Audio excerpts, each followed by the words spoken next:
How'd the state dinner go? Mrs. Trump got major accolade for doing every detail herself within the body language that Beltway people look at. How'd the state dinner unfold? Well, it was a huge success from the First Lady's perspective as well as from the administration's perspective. And quite frankly, I think that anyone who was watching yesterday the relationship between President Trump and President Macron couldn't help but notice that, look, they've got key differences on a host of issues, namely chief among them whether or not the United States ought to remain in or out of the Iran deal. But on a personal level, these two world leaders get along. Kevin, do you have any insight? So again, that quote, right, on the nuclear deal with Iran. So Mr. Trump, President Trump, who is, of course, skeptical of this accord, said something like doing a much bigger maybe deal. Is that hinting at some kind of new deal that we haven't really heard about?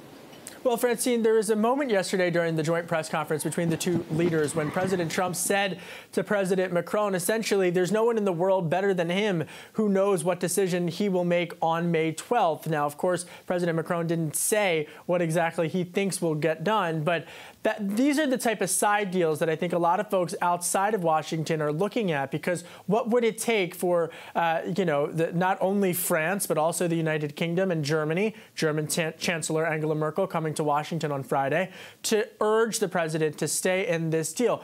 But I think we have to note the business perspective here, because if you just look at the numbers, Francine, between 2015 and 2017 about exports into European nations coming from Iran, it has increased exponentially. 375%. So while there is a very much rigid financial services structure between the banking industry and Tehran, when you look at trade in particular, it has dramatically increased.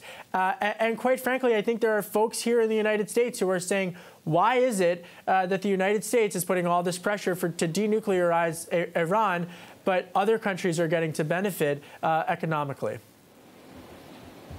Right.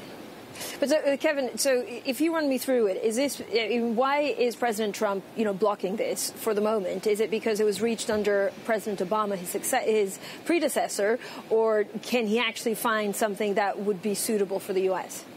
I think that the administration would hope the latter, but I think that there are many folks, Democrats included. I speak with several Democrats, Francine, who really question how legitimate of a deal this is, particularly when you have very prominent world leaders, including Israeli Prime Minister Benjamin Netanyahu, who are very much against this deal.